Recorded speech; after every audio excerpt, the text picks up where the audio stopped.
Hola, ¿qué tal amigos del mundo del derecho? Mi nombre es César Cruz Castañeda. Sean bienvenidos a una edición más de Legalmente Hablando. El día de hoy me encuentro acompañado de la maestra Patricia Méndez Flores, quien es actualmente juez civil de la Ciudad de México.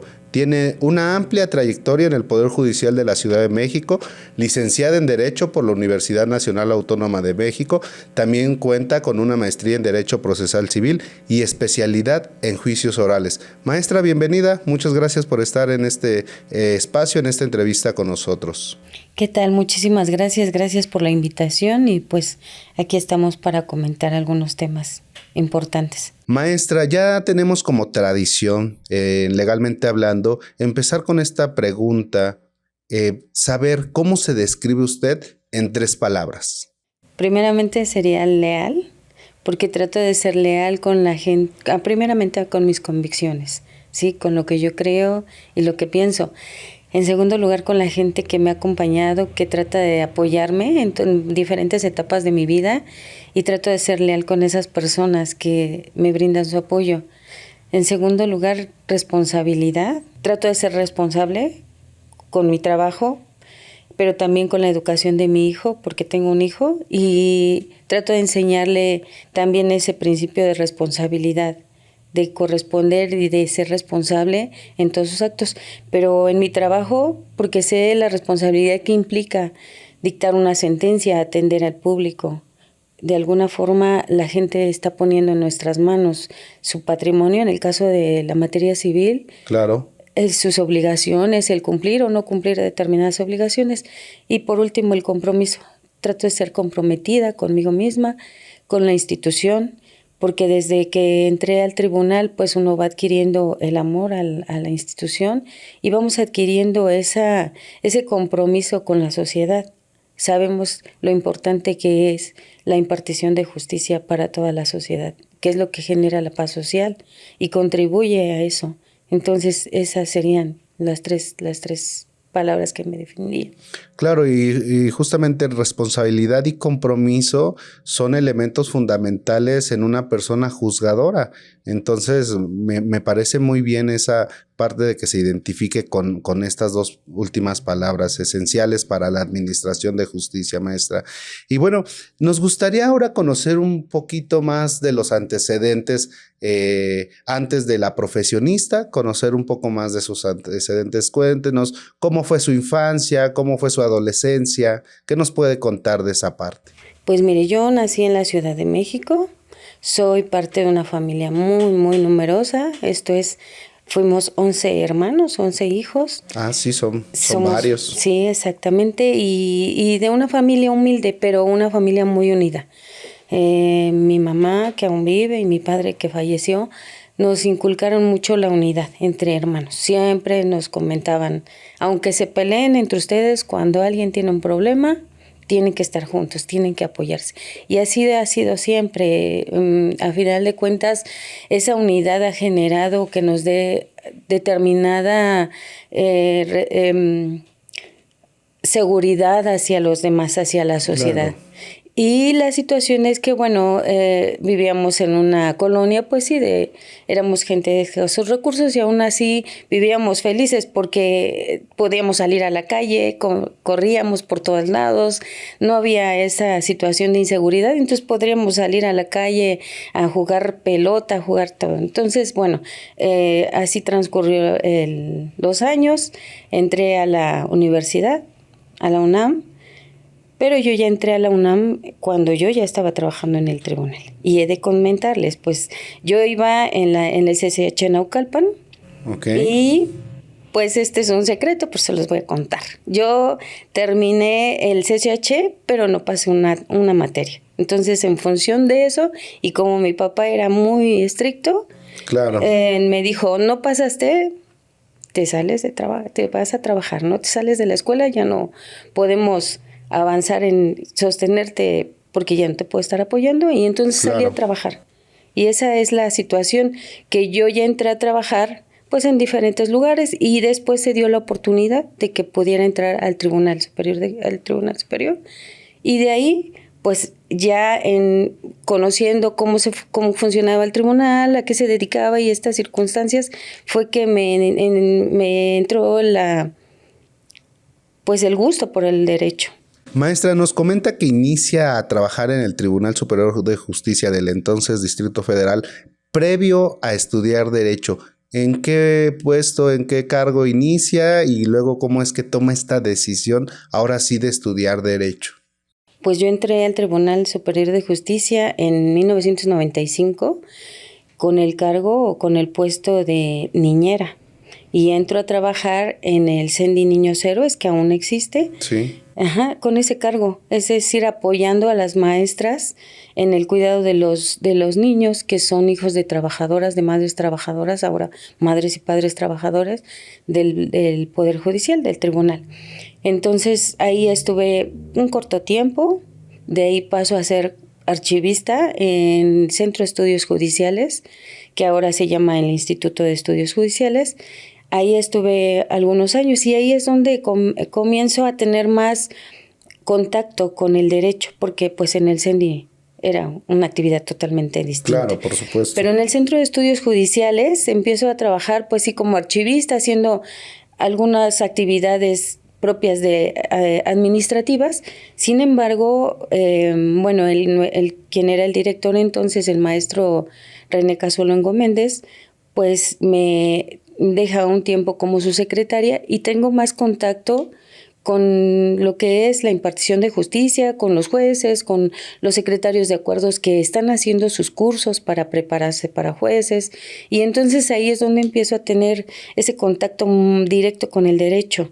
Además de que el personal que estaba entonces en ese centro de estudios, pues me impulsa a reiniciar mis estudios y a decirme, bueno, pues quieres estudiar Derecho, nosotros aquí te vamos a apoyar, te asesoramos en lo que necesites, cualquier circunstancia. Entonces, ahí fue donde yo, en primer lugar, vi la oportunidad de retomar los estudios y en segundo lugar, el apoyo que tenía de la gente que es estudiosa, que sabe y que me daba la oportunidad de compartir conmigo pues su experiencia, su conocimiento y el apoyo general. Entonces fue cuando retomé los estudios, hice mi examen para retomar los estudios y quedarme en la FES Aragón. Maestra, ya estando como tal en la Facultad de Estudios Superiores Aragón, cuéntenos algún maestro que le haya llamado la atención, su cátedra, que le haya gustado un poco más o que le haya marcado incluso alguna materia favorita que nos quiera comentar. Claro que sí, tenía una profesora de Derecho Romano que se llama Rosa María, no recuerdo el apellido. Sí, Rosa María Valencia Granados. Ah, exactamente. Ella era una apasionada, no sé si todavía de clases o no, una apasionada del derecho derecho romano. Y pues nos contaba las historias del derecho romano, nos enseñaba derecho romano contándonos las historias. Y aunque al principio yo no comprendía mucho, de verdad que yo la admiro porque muy apasionada, muy apasionada, muy comprometida con todos los estudiantes. Esa fue una de las mejores materias que yo creo que me marcó también para comprender el derecho, sobre todo porque las bases del derecho civil en la mayor parte y del derecho en general mexicano devienen del derecho romano y en función de eso, quien comprenda el derecho romano, las figuras jurídicas que se establecieron a partir del derecho romano es que puede comprender el derecho civil en su totalidad. Y entonces esa fue una de las profesoras que me marcó para, pues primero para comprender el derecho, segundo para amar la carrera, ¿no? Porque sí es amor que se le tiene a la carrera, al ser abogado primero y después ahora como servidora pública, pues a ser juzgadora. Sí, claro, ¿no? Bueno, excelente profesora, la maestra Rosa María, que justamente te deja esa espinita de querer seguir aprendiendo y por supuesto las instituciones romanas que hasta el día de hoy, que más adelante en esta misma plática vamos a hablar justamente de una de ellas y que sigue vigente en el derecho contemporáneo. Pero sí, realmente en lo personal también tuve clases de derecho romano con ella e incluso fue la primera invitada hace ya más de 10 años a estas pláticas. Hace ya como por el 2014, 2013, la tuve como primera invitada de estas pláticas que aún estamos haciendo aquí. Maestra, ahora bien, ya estando en la licenciatura, ya previamente trabajando en el Poder Judicial antes Tribunal Superior de Justicia, ¿en qué momento empieza a involucrarse directamente en un puesto ya que tenga que ver con lo jurídico? Pues cuando ya había adquirido el 70% de la carrera, de los créditos de la carrera, fue que en el tribunal salió una convocatoria de la comisión, de la entonces Comisión Mixta de Escalafón, en donde podíamos participar quienes tuviéramos el porcentaje de créditos para obtener una plaza de pasante de derecho. Fue la última convocatoria que hicieron en ese sentido en el tribunal y yo participé en ella y adquirí la plaza de pasante de derecho y era para aplicar, pero ya en juzgado directamente. Antes de ello, pues yo ya había estado en el Centro de Estudios Judiciales, pero también ya me había cambiado a la oficialía de partes de la presidencia del tribunal, sí, claro. que también es un área administrativa, solamente es trámites administrativos que se tramitaban ahí los exhortos y todo. Pero cuando ya participo en ese examen, me quedo con la plaza de pasante y me adscriben al juzgado 35 civil del tribunal y ahí empiezo a trabajar directamente ya en juzgado, que también me tocó, pues bueno, estar en archivo algunos años y después de eso ya trabajar directamente con la juez, con la titular. Y ella fue la que me enseñó a hacer proyectos de sentencia. Es una persona muy estudiosa, muy exigente, pero muy estudiosa, que sí marcó también parte de mi carrera en el sentido de que me enseñó a trabajar ya directamente con los expedientes en los juicios.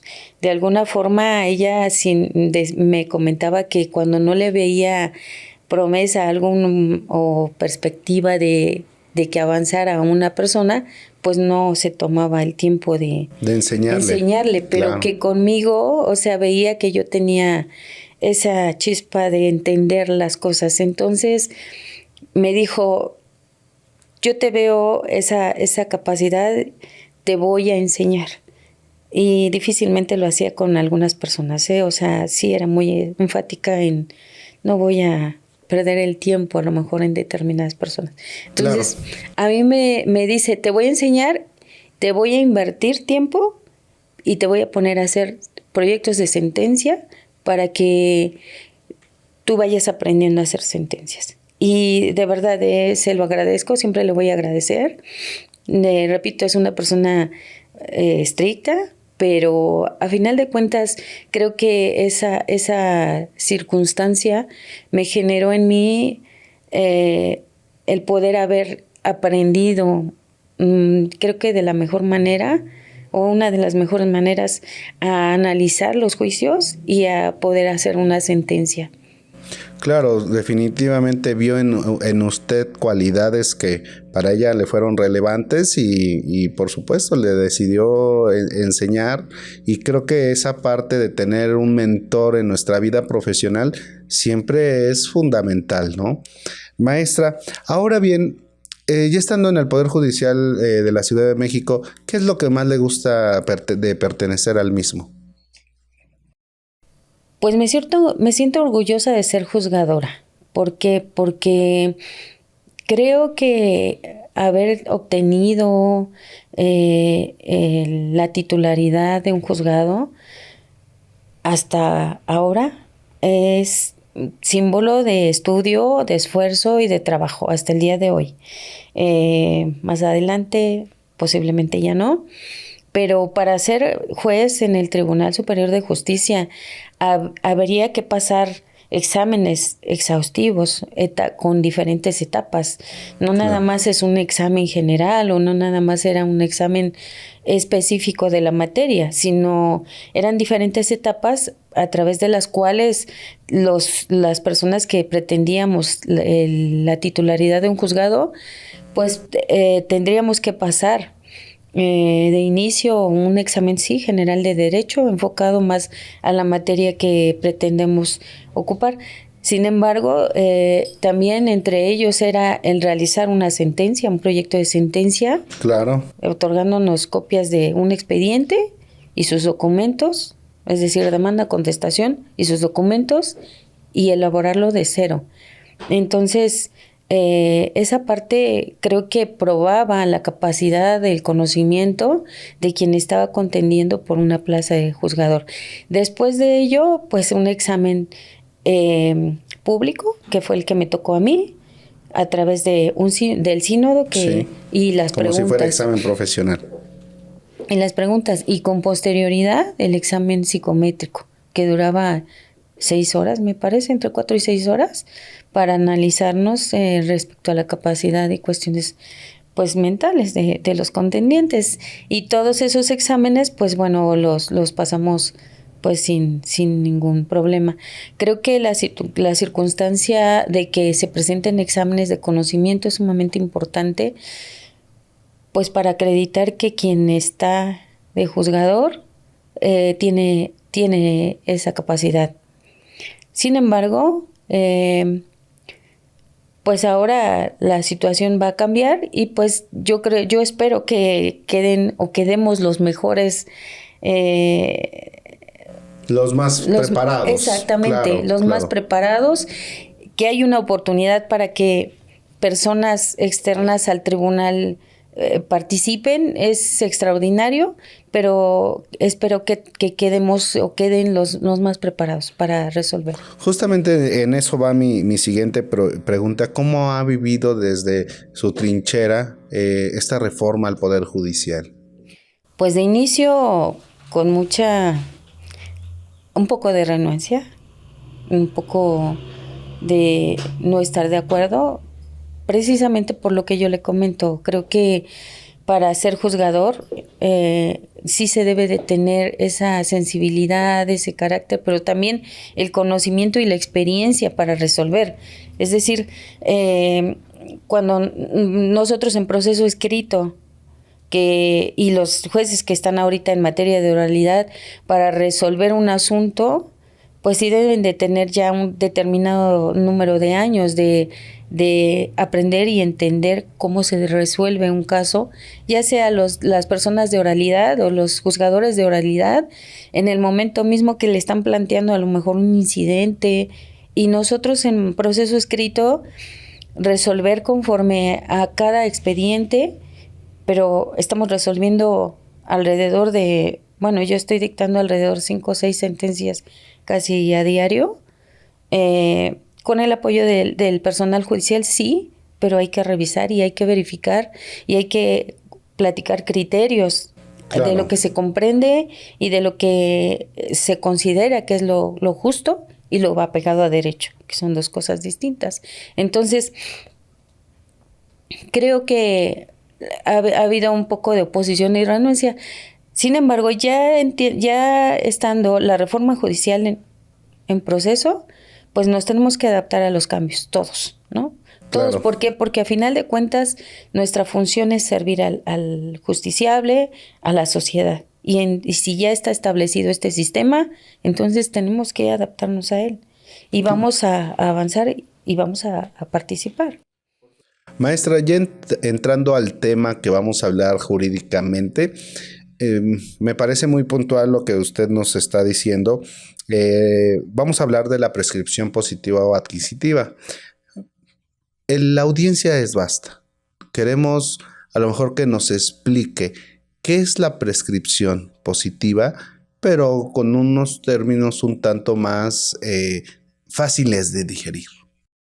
La prescripción positiva es la manera en cómo las personas pueden adquirir bienes, ya sea muebles o inmuebles en general, pero bueno, nos vamos a enfocar a la de inmuebles, pero es una manera de cómo adquirir bienes o derechos por el mero transcurso del tiempo, es decir, conforme pase un determinado número de años, es como una persona puede adquirir bienes.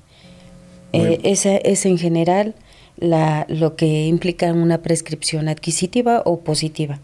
De acuerdo. ¿Y cuándo procede la prescripción positiva? Pues procede cuando una persona ha ostentado un bien, en el caso de inmuebles, por determinado número de años y que cuenta con una latitud. En su momento lo adquirió por algún título que le transmite la propiedad. Es decir, un bien inmueble puede adquirirse a través de una compraventa o una donación. Claro. Es decir, ese título, un acto jurídico básicamente. Digamos un contrato privado de compraventa. Un contrato privado de compraventa o una donación, ¿sí? Puede adquirirse a través de ello, pero que no se encuentra con las formalidades establecidas en la ley, como establece el Código Civil. Pues una compraventa de un inmueble debe de ser a través del notario público, claro, en una escritura pública. Eso es una formalidad. Sin embargo, las personas comúnmente realizan actos jurídicos, como es una compraventa, y en ocasiones, porque no se pueda realizar la escrituración, o porque no se tengan los medios, porque escriturar un inmueble es oneroso, es caro a veces. Claro. Dependiendo del tipo de inmueble, y entonces se celebran contratos privados. En función de ello, ese contrato privado de compraventa o una donación que le hace una persona a otra se pueden realizar a través de un documento privado. Sin embargo, no tiene registralmente o públicamente la titularidad de ese inmueble. Entonces, para hacer una prescripción positiva o promover una prescripción positiva para generar ese título que reconozca la ley, entonces hay que promover un juicio. Claro. Hace rato hablábamos de instituciones jurídicas que vienen desde el derecho romano. Justamente esta es una de ellas, pero escuchamos en algunos otros estados que hablan de usucapión. ¿Es lo mismo la usucapión que la prescripción positiva? Sí, en el Estado de México, por ejemplo, sigue el concepto de usucapión, que es básicamente la adquisición de bienes por el mero uso. Y efectivamente tiene relación con el uso de los bienes que se pretenden prescribir, por eso deriva que de esa figura jurídica romana. Aquí en la Ciudad de México se le cambió el nombre por prescripción positiva. Como ya habíamos platicado, el concepto de prescripción es la adquisición de bienes, en este caso inmuebles, por el mero transcurso del tiempo. Entonces la figura se cambió, pero sí, en contexto es lo mismo. Es lo mismo. Ahora bien, conocemos que existe prescripción positiva y negativa. ¿Cuál es la diferencia? Bueno, en la prescripción positiva se tiene un contrato. Se le denomina traslativo de dominio. ¿Qué implica? Que a través de ese contrato privado que celebramos, la persona que lo compró o lo adquirió o le fue donado, adquiere la propiedad, puede disponer de él. El dominio implica que es la disposición del bien. Yo puedo construir, yo puedo rentarlo, yo puedo modificarlo, yo puedo prestárselo a alguien. Es decir, yo puedo hacer lo que considere pertinente con el inmueble porque es mío. Claro. A eso se le denomina el dominio del inmueble, del bien. Sí, es tener pleno dominio del mismo. Exactamente. Es decir, hacer lo que considere pertinente, modificarlo, rentarlo, prestarlo, a eso se le considera el dominio, ¿sí? Entonces, bueno, en función de eso, estamos en el sentido de que adquirimos el dominio propiamente a través del contrato privado que celebramos. Ajá. Nosotros lo adquirimos, quien lo compró, quien lo recibió, lo adquiere de buena fe porque entiende que quien se lo vendió era el dueño y tenía esa facultad de transmitírselo. Yo entiendo como comprador que esa fue la forma correcta de adquirir el inmueble. Y entonces a eso se le considera que soy un comprador de buena fe, porque yo sé y entiendo que mi título, que es el contrato privado, se trata de quien me lo transmitió, era el propietario y Claro. podía venderlo. Entonces, a eso se le comprende que es ser un comprador de buena fe. ¿Y por qué? Porque desconoce que si el que se lo vendió pudiera tener algún problema y no poderlo transmitir.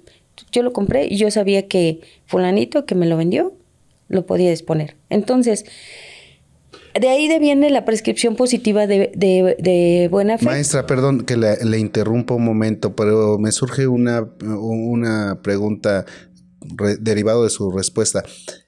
Cuando hablamos de que esta persona que transmite, el vendedor que transmite la posesión a través del contrato privado de compraventa, el comprador del bien inmueble a través del contrato privado, ¿tendría la obligación de cerciorarse que quien le vende es el mismo que está inscrito en el registro público? ¿O aún así opera la prescripción? Opera la prescripción. Como obligación no se tiene establecido. Considero que es por seguridad de cada quien. Es Claro. decir, si yo pienso adquirir un inmueble y me dicen, ¿sabes qué? Es que me urge el dinero o me voy a ir de aquí, necesito venderlo ya, no podemos esperar a que nos escrituren o es la tramitación, te lo vendo a través de un contrato privado. Entonces, a lo mejor sucede generalmente que ese inmueble, yo he visto que Pedro que me lo está vendiendo, lo ha tenido toda la vida y ha vivido ahí o lo ha ocupado o lo ha utilizado. Siempre yo lo conozco como que es el dueño y toda la gente lo conocemos que es el dueño. Tenemos esa certeza de que él es el dueño. Entonces, mucha gente no se cerciora. Como obligación no existe, pero sí como por seguridad de uno mismo. Claro. Porque es lo que generalmente sucede. Entonces, yo doy por hecho, pues que él, Pedro, el que me lo está vendiendo, pues es el dueño. Entonces, le adquiero. De ahí viene mi buena fe y por ello la prescripción positiva sería de buena fe, porque yo desconozco en su momento que mi contrato pudiera tener alguna circunstancia que no sea tan apegada a la ley. Claro. ¿No? En contrario, lo de la prescripción positiva de mala fe implicaría que yo conozco o sé o me entero después de que ya adquirí el inmueble a través de ese contrato que Pedro no era el dueño, sino que a él se lo vendió alguien más o se lo trasladó de otra manera a alguien más. Porque hay muchas personas que trasladan no la propiedad, sino la posesión. Claro. Y entonces esa persona que Pedro lo tiene años, y dice, te lo voy a vender. Y yo pienso que él es el dueño. Pero si en algún momento yo me entero que él no era el dueño, que él detentaba una posesión, pero que no era la propiedad, a partir de ese momento que yo me entero que él no era el dueño, pero yo ya celebré ese contrato, yo ya tengo conocimiento que mi contrato adolece o tiene alguna circunstancia que ya no es ese contrato que se adquirió de buena fe. A partir de ese momento, entonces, yo podría prescribir el inmueble, sí, pero lo tengo que prescribir en función de la acción de prescripción positiva de mala fe, porque yo ya conozco la deficiencia que tiene mi contrato, yo ya conozco que mi contrato no es correctamente, no se trasladó correctamente, porque quien me lo vendió a lo mejor no podía trasladar el dominio, sino solamente detentaba la posesión. Entonces ahí sí lo puedo prescribir, sí, claro que sí, porque yo se lo compré de buena voluntad, de buena fe, pero él lo adquirió digamos que no de mala fe, pero no lo adquirió con las bondades de la propiedad para podérmela transmitir. Entonces ahí es donde hay que plantearle al juzgador en la demanda la manera en cómo adquirimos, y a partir de cuando yo me entero de que ese contrato tiene esos vicios, se les denomina vicios, entonces yo le manifiesto al juzgador: fíjate que yo lo compré así, yo sabía que Pedro era el dueño, él me lo vendió así, así se estableció en el contrato. Sin embargo, en tal fecha yo me enteré que él no era el dueño, que él detentaba la posesión, y así lo adquirí. Entonces, yo soy comprador de buena fe, pero me entero que mi título o con mi contrato no Tiene algún vicio. Exactamente. Ahora Entonces, bien, esa es la maestra, diferencia. ahí pudiéramos entrar un poco en confusión, y para aclarar al auditorio, hablamos de que existe esta parte de buena fe y mala fe, ¿no? Pero ¿cómo distinguirlo si tenemos que promoverlo como de mala fe? Porque ahorita vamos a ver que los tiempos para prescribir son diversos, o entablar un litisconsorcio pasivo necesario llamando a juicio a quien me Muy vendió importante. como al titular registral. Claro, sí, esa es una situación y un elemento muy importante que se analiza al momento de dictarse la sentencia. Y sumamente importante también, ¿por qué? Porque tenemos que establecerlo desde el escrito inicial de demanda, ¿sí? Sí, y ahorita explicaré si es que nos damos cuenta que falta algo, entonces nos regresamos otra vez al procedimiento. La situación es que cuando yo sé que Pedro no es el dueño, él es el dueño legalmente, pero formalmente no. ¿Y a qué me refiero con esto? Todos los inmuebles, o la mayoría de los inmuebles, se encuentran inscritos en el registro público de la propiedad y del comercio de cada entidad. Entonces, nuestro inmueble que pretendemos comprar o que ya compramos debe de estar inscrito en el registro público. Y esa inscripción incluye pues el tipo de inmueble que se trata y todo, y la descripción, pero además quién es el titular registral, es decir, el general de la población y para el Estado, quién es el dueño de ese inmueble. A ese se le llama, a esa persona se le denomina titular registral.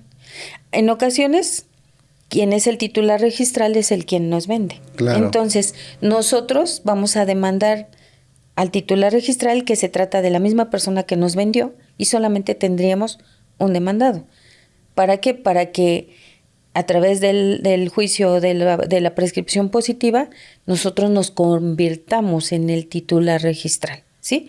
Claro. Y entonces él es el que nos vendió y solamente la demanda va dirigida en contra de él.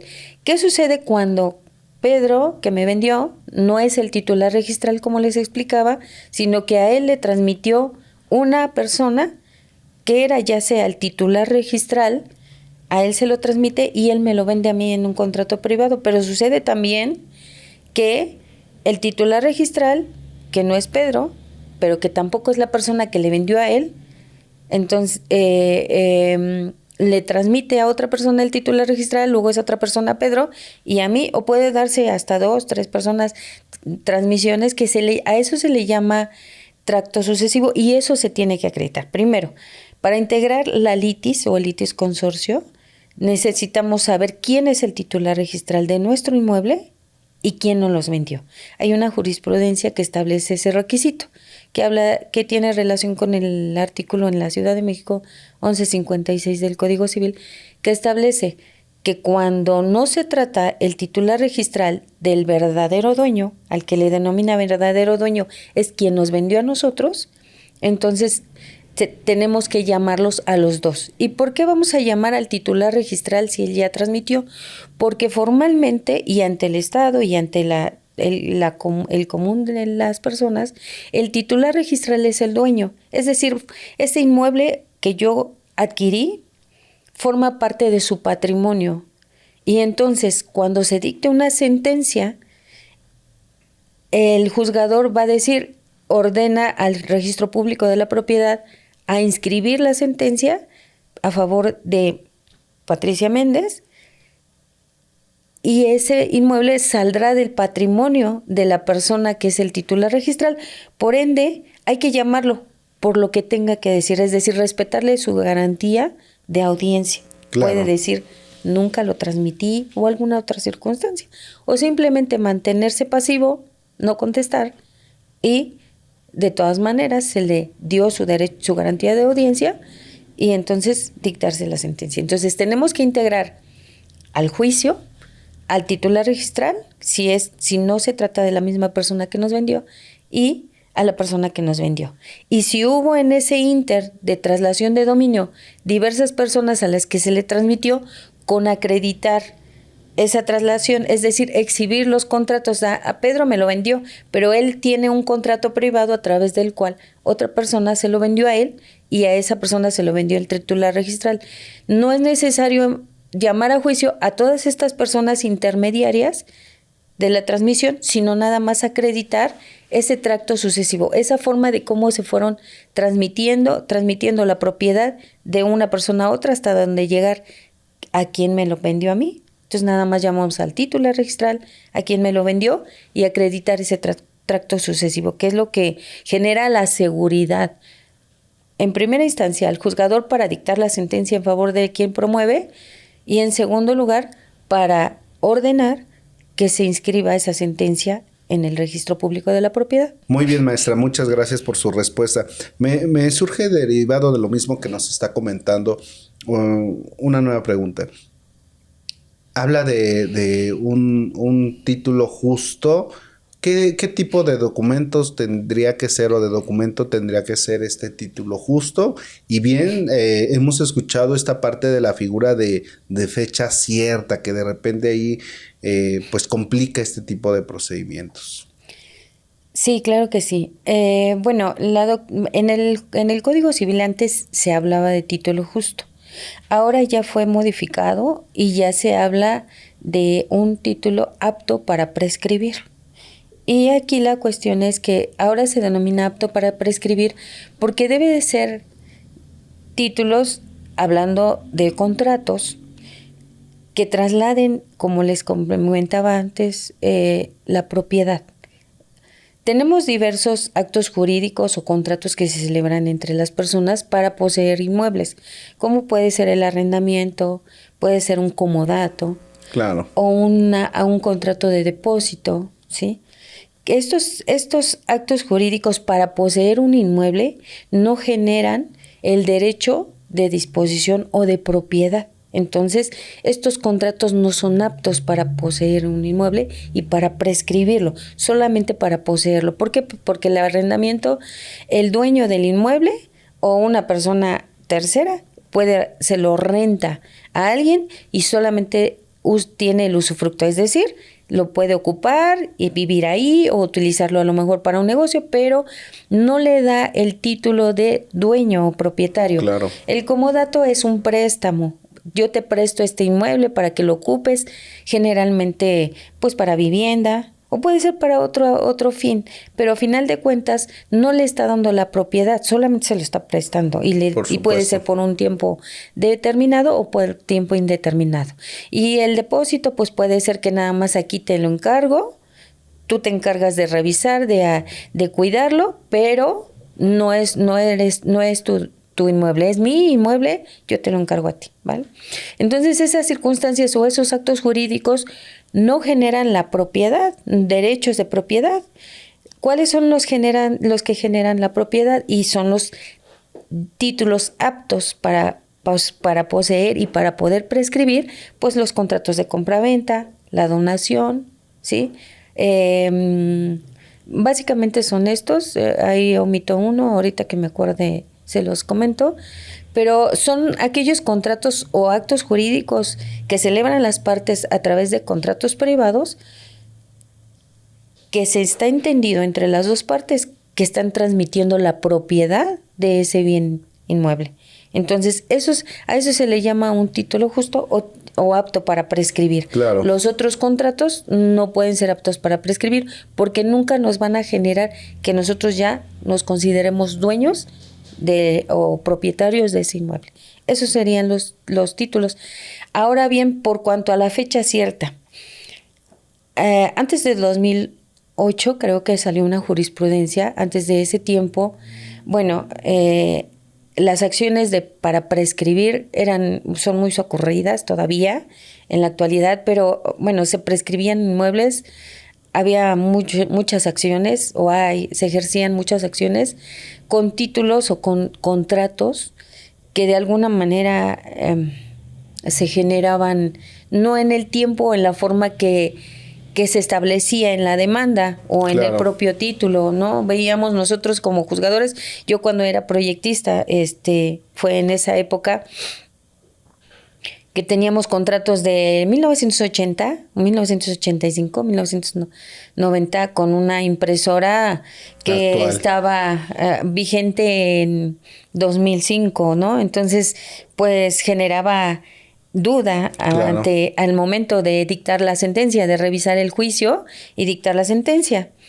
Entonces, la Corte, a través de los tribunales colegiados, emitieron una jurisprudencia por ahí de 2008 en la que se estableció que para que se pudiera prescribir un inmueble tendría que como requisito el título a través del cual acreditaban la propiedad, que tenía que ser de fecha cierta. ¿Y a qué se refería? Bueno, son tres supuestos en la adquisición de fecha cierta de un documento o un contrato privado que haya sido puesto a la vista de un funcionario público en razón de su función. Es decir, hay contratos que por la cuantía, por el precio que se pactó, pueden presentarse ante un juez.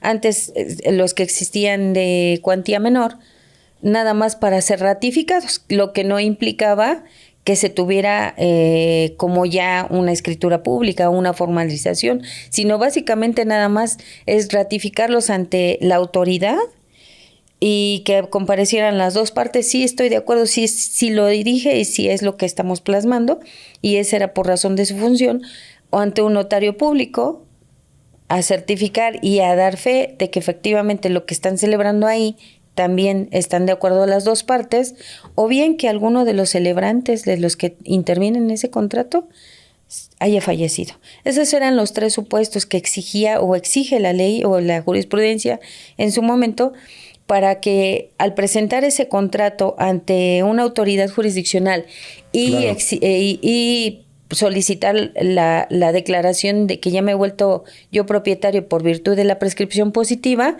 tenía que tener alguno de esos requisitos. ¿Por qué? Porque se advertía que muchas acciones pues estaban sustentadas en documentos que generaban duda para poderlos prescribir.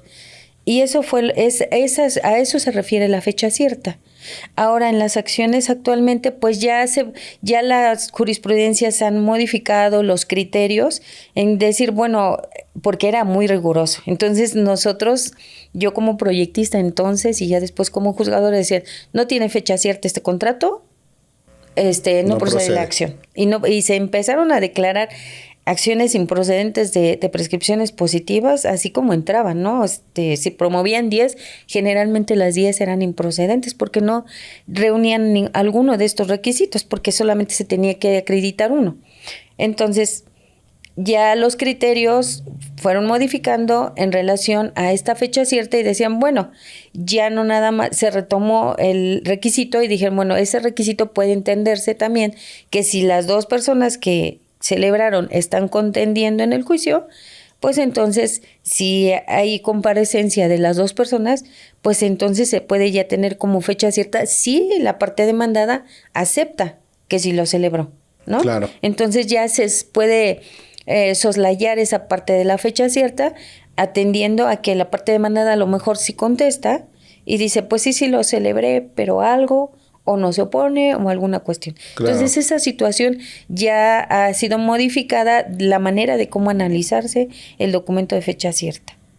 Muy bien, maestra. Ahora, quien tenga estas condiciones de parte de la audiencia, tenga estas condiciones en un inmueble, ¿qué requisitos necesita cumplir para poder prescribirlo? Bueno, retomamos. Debemos de tener un contrato. Claro. ¿Sí? Un documento a través del cual nos hayan transmitido la propiedad y que esté entendido entre las dos partes que efectivamente lo que se transmitió fue la propiedad. Hay contratos en la práctica, yo he visto muchos contratos donde dicen, le traslado la posesión. mis derechos de posesión. Ahí puede ser muy confuso porque, y se está dando mucho ahorita en algunas zonas que generalmente son de origen ejidatario o ejidal, y que después convierten esa propiedad en propiedad privada, que se puede a través de un procedimiento ante el comisariado ejidal y todo, pero ese es otro tema. La situación es que como de origen esas inmuebles o esos terrenos solamente son posesiones, porque la propiedad se entiende que es del Estado o del ejido, claro. No del Estado, sino del ejido. Entonces, las personas que transmiten esos bienes transmiten la posesión, pero ya después, bueno, o antes ya se convirtió en una propiedad privada, pero siguen teniendo esa idea de que tienen la posesión y es la que transmiten. Se puede subsanar o se puede entender por subsanado esa parte, como hay criterios emitidos por los tribunales colegiados en el sentido de que si la intención se advierte de la totalidad de las cláusulas que lo que pretendían las partes era transmitir la propiedad, entonces así lo debe analizar el juzgador, claro, atendiendo a la interpretación de los contratos y que se pueden interpretar unas cláusulas por las otras en términos del Código Civil, y entonces establecer que si bien es cierto pusieron que se transmitía la posesión o se trasladaba esa posesión, lo que las partes querían o las partes realmente hicieron es trasladar la propiedad. Bueno, claro. Entonces como requisito debemos de tener un contrato traslativo de la propiedad. Perdón, maestra, es como también en los contratos que hay muchas veces dicen promesa de venta, pero que en realidad sí se está haciendo una venta porque se dice la cosa o se establece la cosa y se establece un precio, ¿no? Exactamente. Cuando ya ahí está establecido el precio fijo y la cosa también, y dice el artículo, si aunque una no se haya entregado y el otro no se haya pagado, claro, existe una compraventa perfecta. Entonces, aunque el título diga o el contrato diga promesa de compraventa, pues finalmente es una compraventa perfecta y con ese título o con ese contrato se puede iniciar la prescripción. Ese sería uno de los requisitos. Otro, el que demandemos a quien nos vendió, porque era el que nosotros entendemos que es el propietario. Y en el caso que comentábamos, que no sea la misma persona del titular registral, entonces ahí es donde hay que integrar el litis consorcio con quien aparece como titular registral y demandarlo también a él con su copia de traslado y todo, para que también tenga la oportunidad de defenderse o manifestar algo al respecto, y en el caso concreto, pues ese sería el segundo de los elementos que tenemos que cumplir, o los requisitos, que es demandar o integrar al juicio, a lo que nosotros le llamamos la litis, a todas las personas que pudieran salir perjudicadas con la resolución que se dicte. Ajá.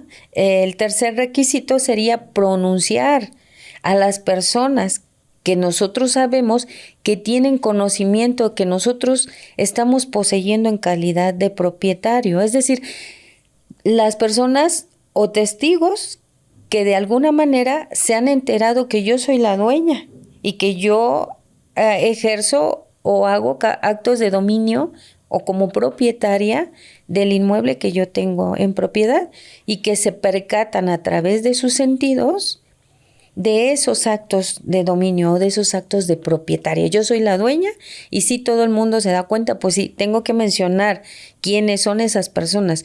El Código de Procedimientos Civiles aplicable para la Ciudad de México establece que se debe mencionar desde el escrito inicial de demanda. Antes no se realizaba así. ¿Qué pasaba? Sí, tengo testigos que ejerzo los actos de dominio y los presentaré en su momento. Entonces, en su momento, pues podríamos presentar al que estaba en las escaleras del tribunal, como testigo, y ya llamábamos, a ver, tú y tú, vente, vámonos, porque van a ser mis testigos para acreditar la titularidad y además que yo ejerzo actos de dominio. Hubo una reforma en el Código de Procedimientos Civiles y a efecto de generar mayor certeza también para las partes. ¿Por qué? Porque esa circunstancia de no mencionar a los testigos generaba estado de indefensión para la parte demandada, porque pues no saben qué testigos vas a presentar.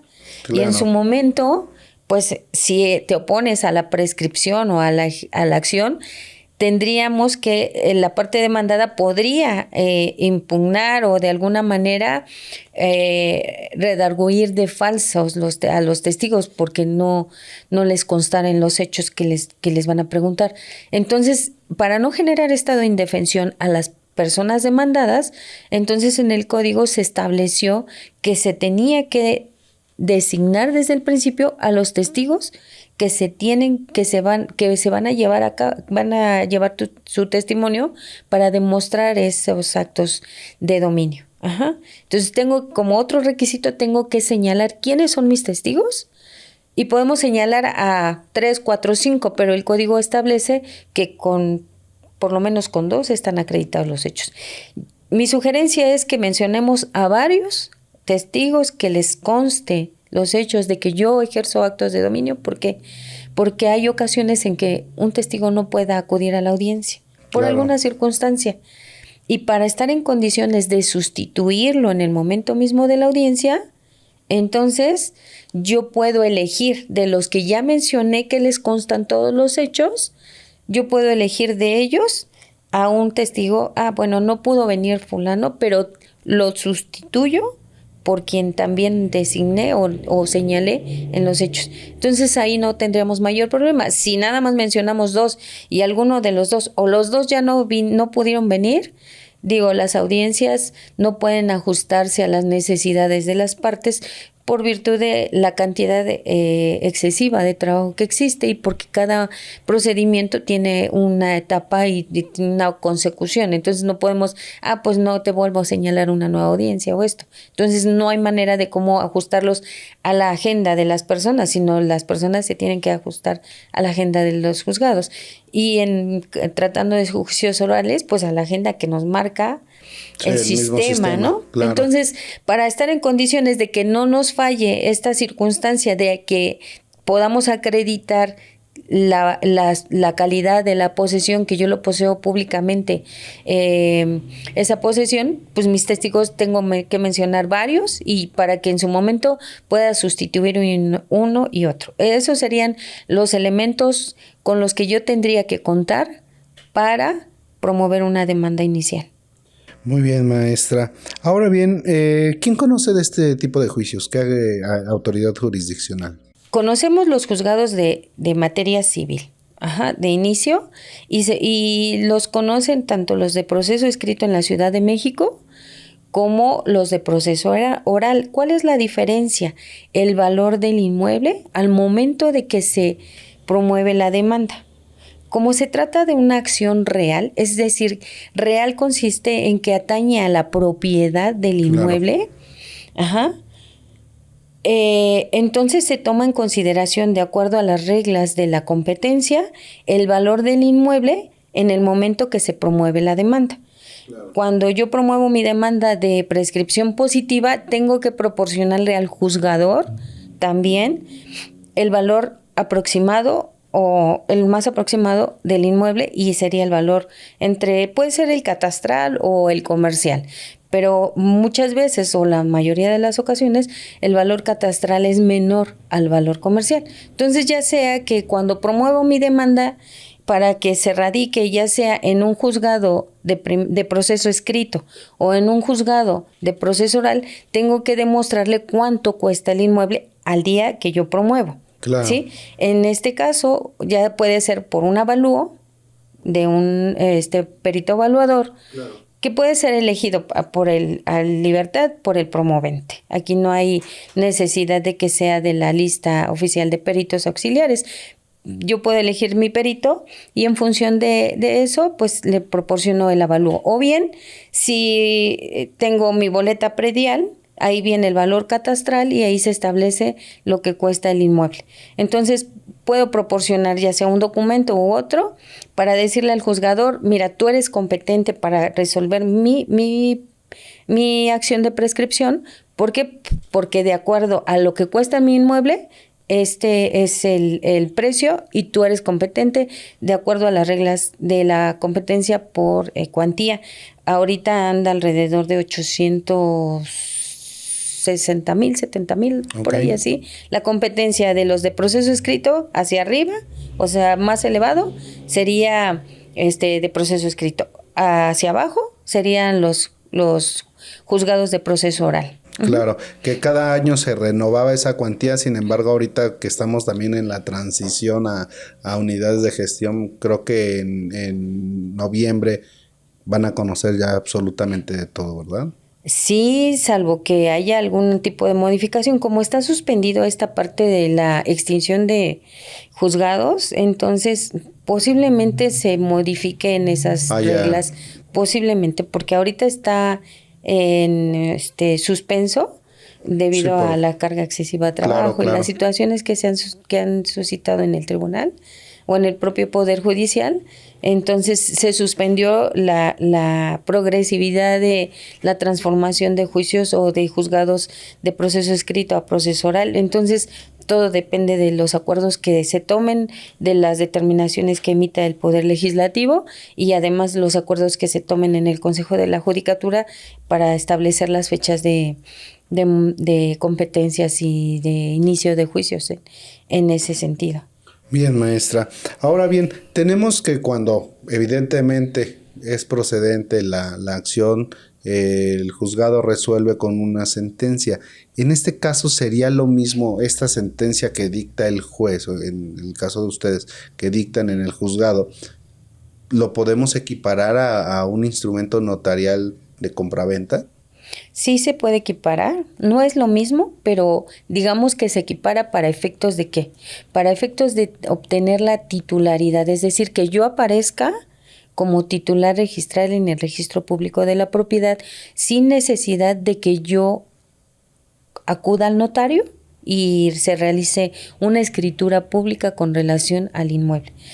¿Qué es lo que pasa con la prescripción positiva? Se determina que la sentencia que se dicta en el juicio viene a constituir el título, ahora sí el título justo, claro, para obtener la titularidad registral. Y lo que pasa es que el juez directamente, una vez que causó ejecutoria esa sentencia, ordena que se inscriba la misma, y se remite copia certificada de la misma al registro público de la propiedad. Es decir, y entonces el registro público de la propiedad hará las veces de la inscripción y establecerá en el folio correspondiente que ahora Patricia Méndez Flores se ha convertido en propietaria por virtud de esa sentencia.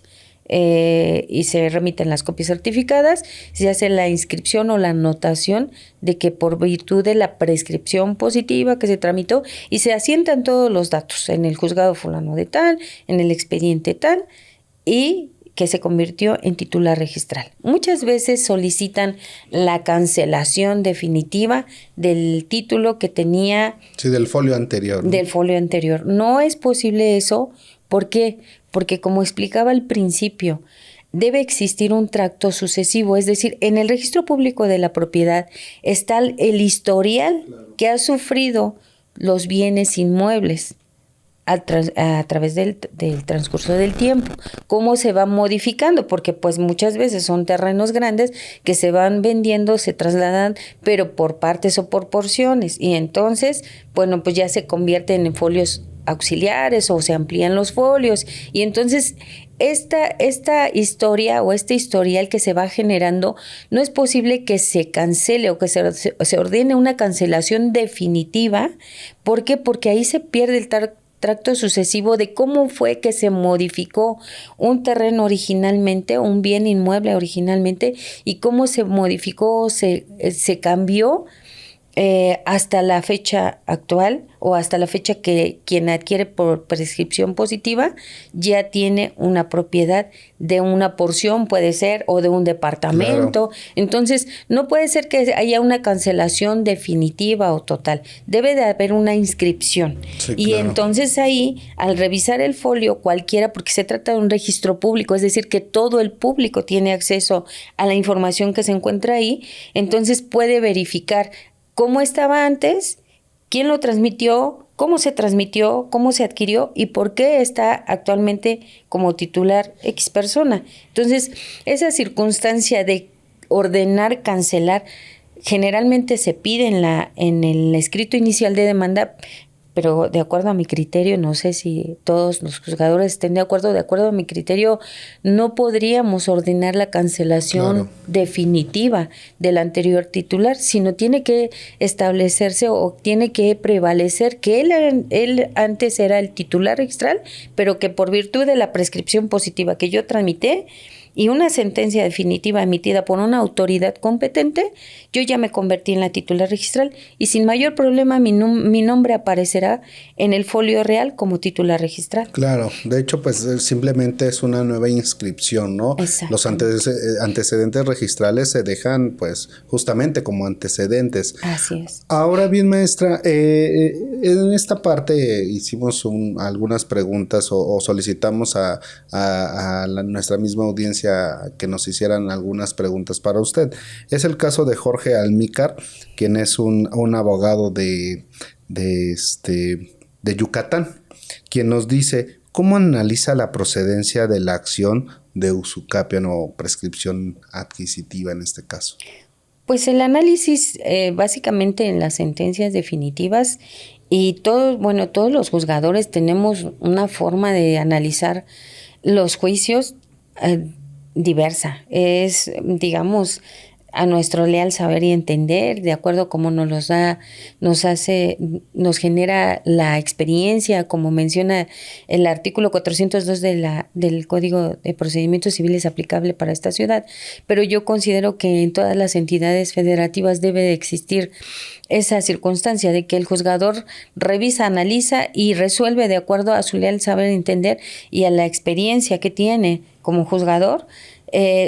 Emitimos de diferente manera las sentencias o entramos al análisis de las acciones de diversa forma. Es decir, eso también deriva de la autonomía que los juzgadores tenemos para resolver los asuntos que están sometidos a nuestra jurisdicción. Sin embargo, yo analizo por elementos, como ya lo expresamos antes, yo entro por elementos. ¿Cuál es el primer elemento que analizo?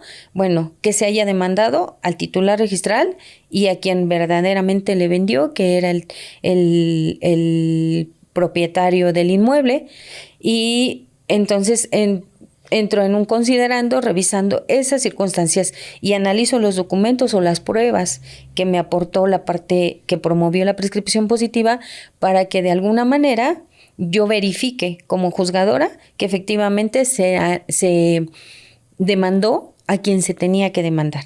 Si la persona, como les comentaba antes, quien es el titular registral fue el que directamente a mí me vendió, pues solamente tengo que revisar que él será el titular registral. ¿Cuáles son los documentos idóneos para analizar ese elemento de la acción? Pues el certificado de libertad de gravámenes, que ahí viene la titularidad, o un antecedente registral.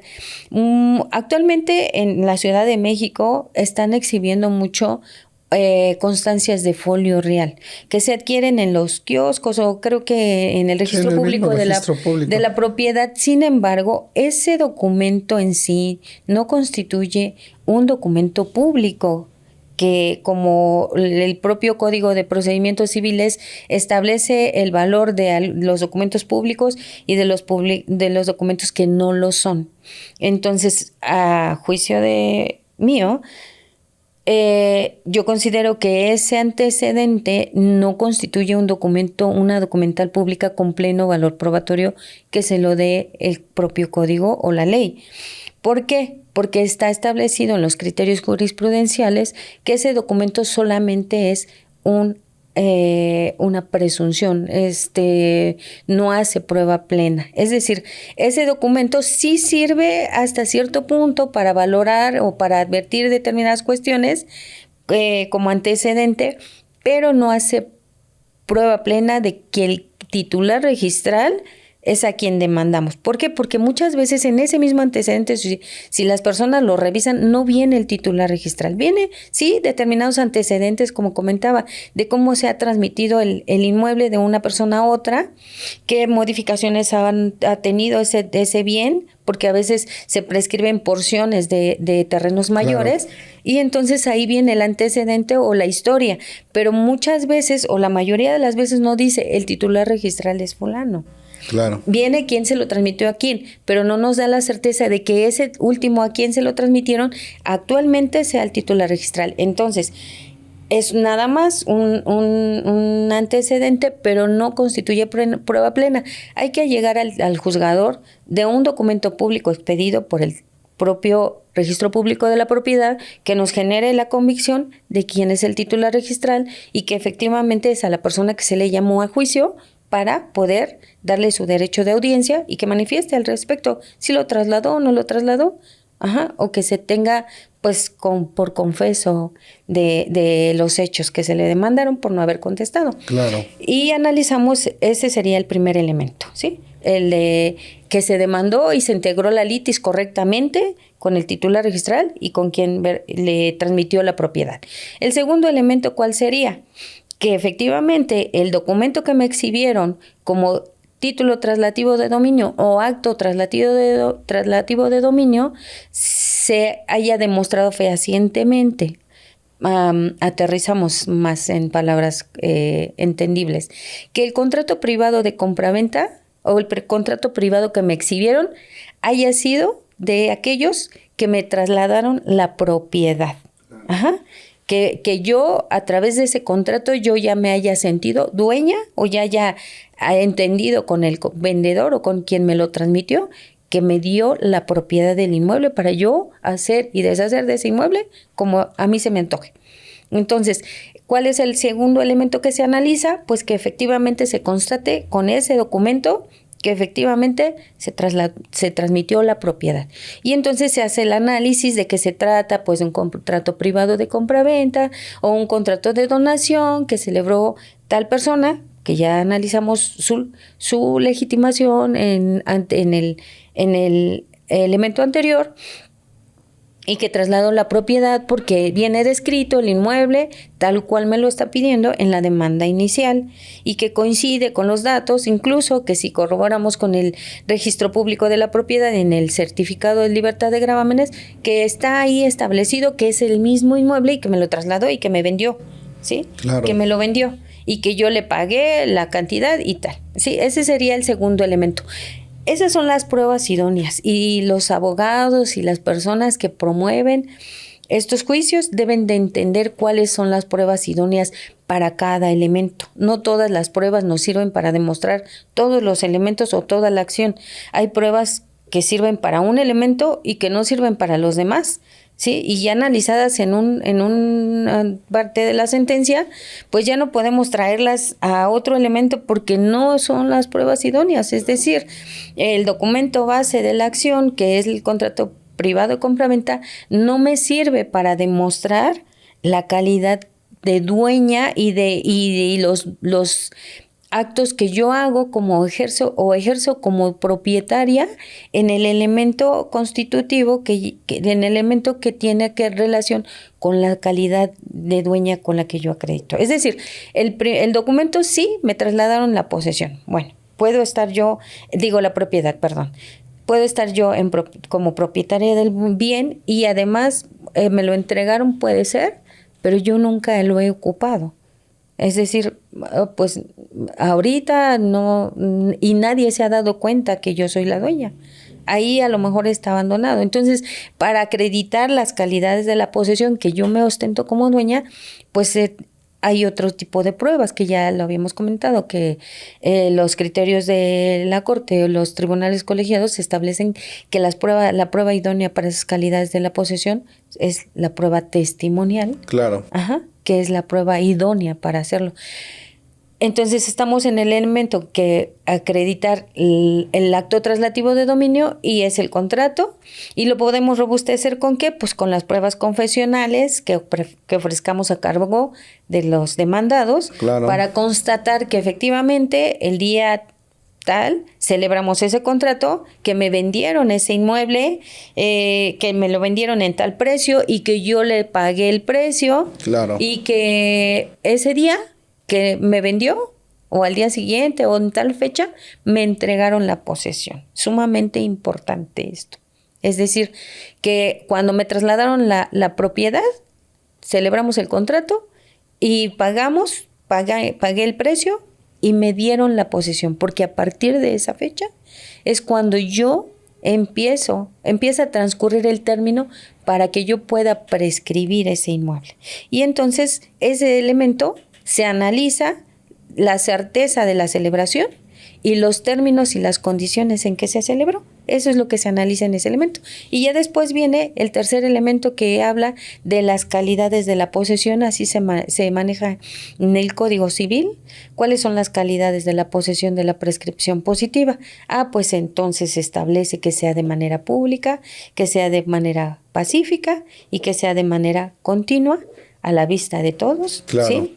Y entonces ese tercer elemento tiene que ver pues con las testimoniales que vamos a ofrecer desde el principio y en las cuales nosotros vamos a acreditar a través de nuestros testigos que yo me ostento como propietaria y que yo hago actos de dominio o ejerzo actos de dominio, es decir, modifico, hago, rento, presto el inmueble a la luz de toda la sociedad, porque todo el mundo se entera que yo soy la dueña. Sí, claro. Uh-huh.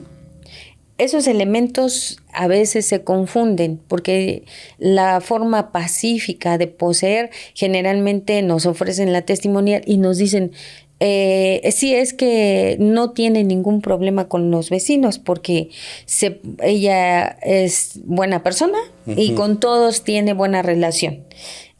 El elemento de pacífico de la posesión de un inmueble no tiene que ver precisamente con que se lleve muy bien con los vecinos, porque pues yo soy la dueña de este inmueble y traigo pleito con la vecina y me peleo todo el tiempo con ella y nos decimos y a lo mejor ya afuera nos agarramos a golpes, claro. Y eso no implica que no pueda yo prescribir mi inmueble. La cuestión pacífica de ello quiere decir que yo haya entrado a poseer este inmueble de manera pacífica, es decir, por un acto que me generó la forma en cómo yo haya ingresado.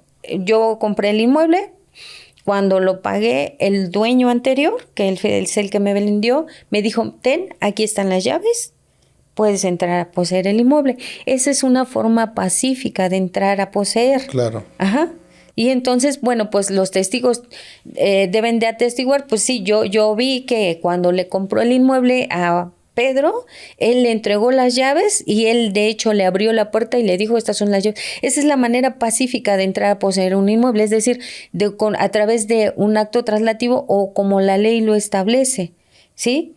No de que no tengamos pleito con los vecinos, sí, y que porque eso se malentiende y los testigos vienen a decirnos esas cuestiones que poco aportan para que a quien promueve la demanda para que pueda proceder su acción. Entonces debemos de entender perfectamente cada uno de los elementos como abogados, para que podamos aportar las pruebas idóneas y ayudarle a nuestro defendido o a nuestro cliente para que proceda su acción.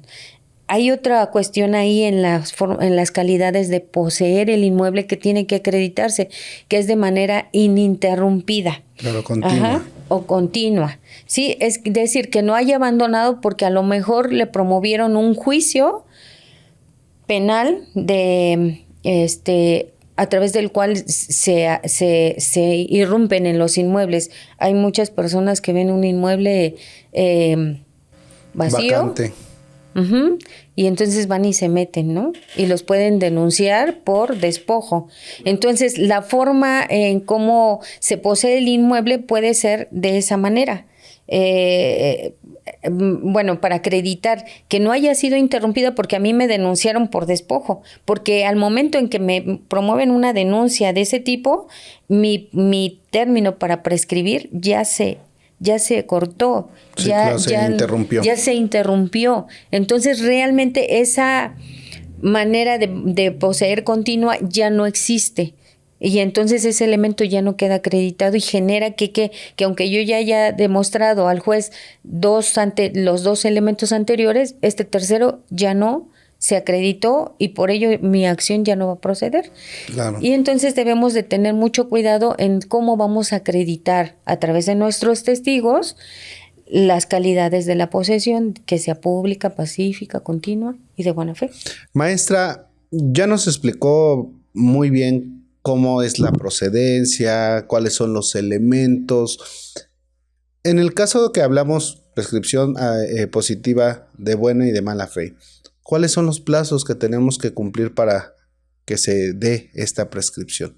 Bueno, para la prescripción positiva de buena fe, el Código Civil establece que son 5 años a partir de que se tiene en posesión el inmueble. Y lo que les mencionaba, sumamente importante mencionar cuándo me entregaron el inmueble o a partir de cuándo yo entré a poseer ese inmueble, para que a partir de ese momento se empiezan a contabilizar los 5 años y para que yo pueda iniciar mi procedimiento de prescripción positiva.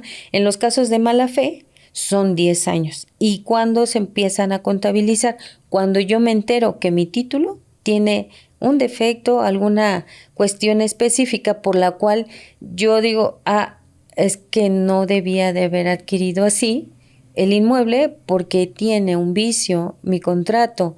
Entonces, cuando yo me entero de esa circunstancia, es como yo tengo que empezar a contabilizar el término para los 10 años que establece la ley, que dice, puedes prescribir, pero puedes prescribir en 10 años cuando se trata de mala fe. A partir de cuando yo sé o tengo conocimiento que mi título tiene algún vicio, entonces son 10 años. Eso es lo que establece el Código Civil como términos para iniciar un juicio de prescripción. Muy bien, maestra.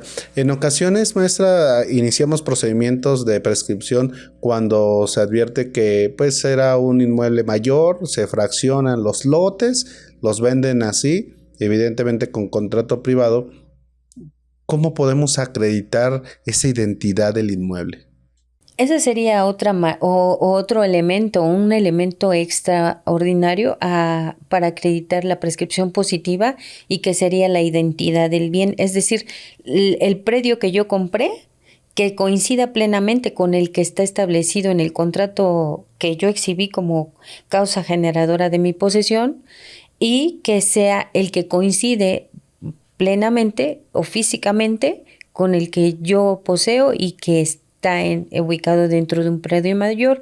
La prueba idónea para ello es la prueba pericial en materia de ingeniería o de agrimensura, en donde el perito que elija la parte actora tiene que demostrar que esas coincidencias a través de su expertise, de su análisis como perito en la materia de ingeniería o agrimensura, demostrarle al juzgador la coincidencia de medidas, colindancias y la identidad del inmueble que yo estoy prescribiendo con el que está físicamente en la ubicación y el que está determinado o detallado en el documento que yo adquirí, para que en su momento, cuando se dicte la sentencia, se le ordene al director del registro público de la propiedad, haga la inscripción únicamente con relación a esa área que yo adquirí y que por prescripción positiva ya se me declaró como pleno propietario y tener el dominio de ese inmueble o de ese terreno. Claro, maestra, pues ha sido un tema fenomenal. La verdad es que hace rato lo comentamos. Es un tema que es muy común de que se promuevan, pero a veces se promueve de manera deficiente, ¿verdad? Así es, así es. Se desconocen muchas aristas, muchas cuestiones que por criterio han modificado la manera de cómo plantear la demanda y eso genera que pues en ocasiones la acción no prospere. Es importante decirle a nuestra audiencia o su audiencia que la acción de prescripción positiva, si no prosperó por alguna deficiencia al momento de plantearlo o porque no se acreditaron plenamente algunos de los elementos, se puede volver a promover. Es decir, esta acción no prescribe. No prescribe para ejercitarla, o que en algún momento la parte demandada, si fue llamada a juicio y compareció al mismo, dice, ¿sabes qué? Ahí ya hay cosa juzgada porque ya me absolvieron. No es procedente esa excepción de cosa juzgada o algo así. ¿Por qué? Porque la acción puede volverse a promover. No existe en la ley, en el código o en la jurisprudencia ningún impedimento para que se pueda volver a ejercitar, subsanando los errores que a lo mejor cometimos en el primer momento, en la primera demanda. Entonces no hay motivo para el no volverla a ejercitar. Entonces se puede volver a ejercitar sin mayor problema, complementando todo lo que en algún momento, en una primera ocasión, no lo hicimos correctamente. Por supuesto, muy buen dato, maestra. Bueno, pues ya para finalizar, vamos a hacer una dinámica en donde le vamos a dar a elegir, o más bien a seleccionar varias preguntas. Usted va a sacar el inciso es de la A a la F y yo le voy a formular la pregunta. Aquí tengo una pequeña urna en donde usted puede elegir. Van a ser dos únicamente, maestra, si nos apoya. Usted me dice qué letra es. Sí. Es la C. Platíquenos sobre una acción civil poca conocida. Poco conocidas son las acciones de interdictos de recuperar y de recuperar la posesión y de retener. De retenerla, claro. Exactamente. Se confunde mucho con lo que es la plenaria de posesión, claro.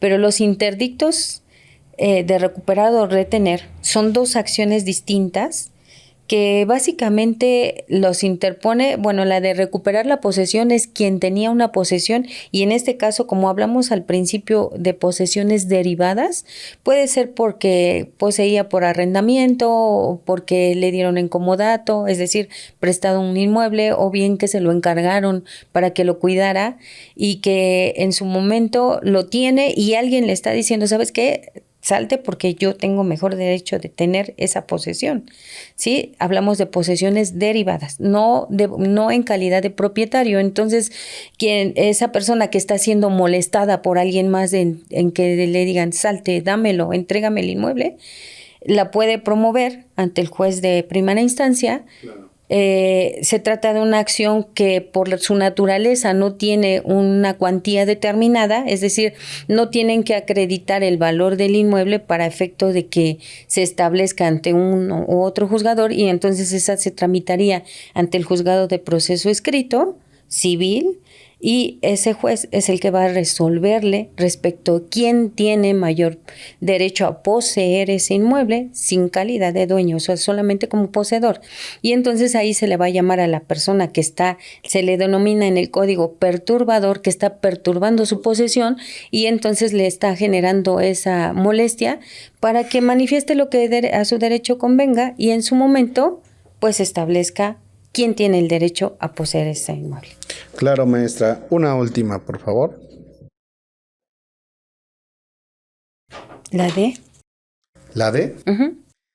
¿En qué artículo constitucional encontramos la garantía de legalidad y explicarla brevemente?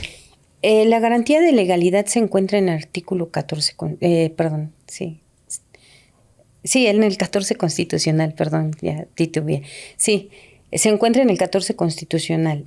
Consiste en que a nadie se le puede privar de sus derechos, sus posesiones o su libertad si no es previamente haber tenido un juicio, ¿sí? Claro. Donde se le haya respetado la garantía de audiencia, es decir, que se le haya llamado a juicio y que se le haya escuchado por parte de la autoridad jurisdiccional competente, y en consecuencia haber sido condenado a no hacer o entregar algo. Claro. Esa es la garantía de legalidad. De esta garantía de legalidad debe ser a través de juicios tramitados en tribunales previamente establecidos. Claro. Y establece el propio artículo por leyes que se hayan dictado con anterioridad a que es demandado esta persona. En eso consiste la garantía de legalidad en nuestra Constitución. Muy bien, maestra, pues estamos ya con el tiempo encima.